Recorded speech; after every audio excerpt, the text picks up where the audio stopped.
Welcome to part 2 of How to Write a Cover Letter, presented by www.resume4computerjob.com.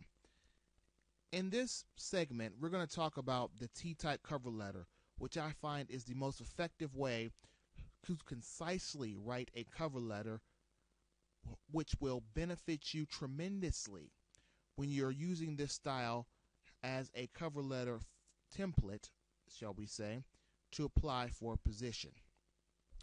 Now, the T-type cover letter. An unconventional cover letter form is so-called T-type cover letter. This cover letter lists job requirements and desired qualifications in one column and your skills and experience in the adjacent column.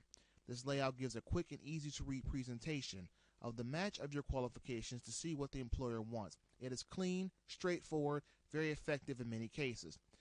T-type cover letter is best used when the job opening gives detailed requirements and qualifications, such as college degree, number of years experience on specific tools and languages, professional certifications, etc. If your background matches most of the requirements or even exceeds the desired qualities, then the T-type is perfect. Don't use the T-type cover letter if there is no detailed requirement list or your qualification does not match well or you're overqualified.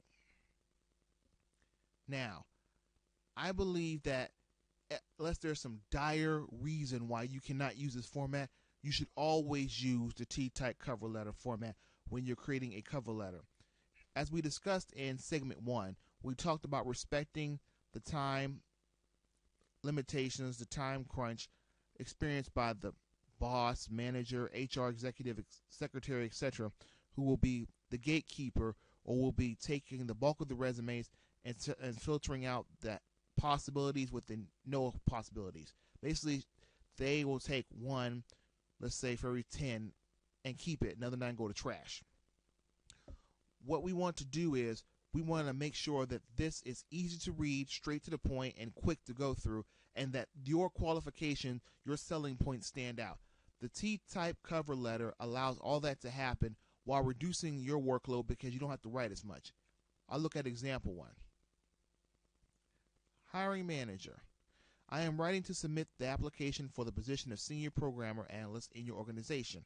Currently, I am working as a software developer and consultant for an IT service firm to design and develop client-server and web-based applications and provide technical support. As illustrated in the form below, my experience and qualifications match or exceed your requirements for this position.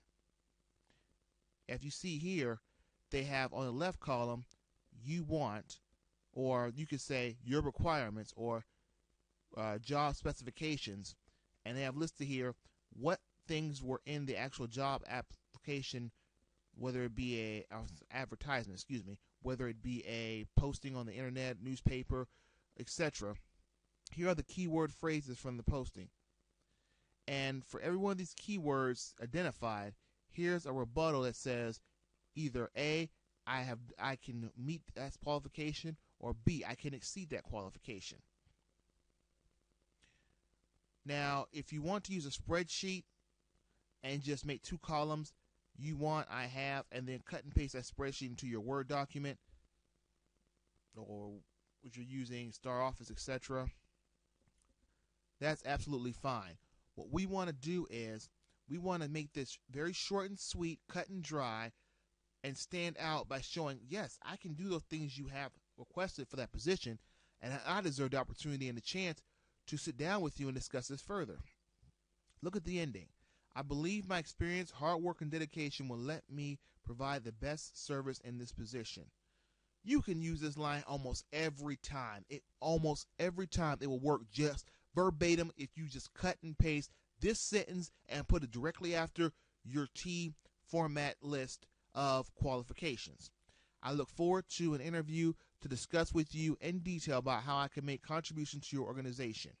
Thank you for your consideration. Sincerely, whoever. Perfect. 2 things I see here.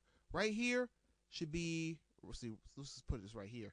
In between these 2 segments right here, you should have your 3 or 4 enters, which is space for you to be able to sign off on that cover letter and to be able to write without scrunching your signature in. And always make your signature as nice as possible. I don't have to be neat, but it has to be clean and clear, because some gatekeepers get so many resumes, cover letters, etc. They're actually evaluating even the writing style to see, does this seem like the writing of a professional, or does this seem like the writing of someone who's nervous, scared, agitated easily, fear-based, unorganized, scatter thoughts, etc.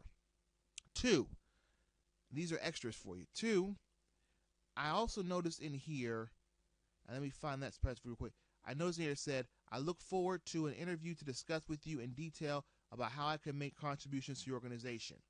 Now, there's one sentence I would put here, right here after that, which basically would say, my email address is such and such, and my phone number is yada yada yada, which can be used to contact me, email these hours, phone these hours. That's the only thing I would change from this blanket ideology here, this sample here, that would make a succinct cover letter that gets you an interview. Now that you know what things to put in a cover letter, and now you've seen a format for a cover letter, now you should feel much more confident in designing your cover letter for the next opportunity that will present itself. And if you want more information on cover letters, resumes, etc., especially if you're looking for a career in the information technology IT field, please visit www.resumeforcomputerjob.com.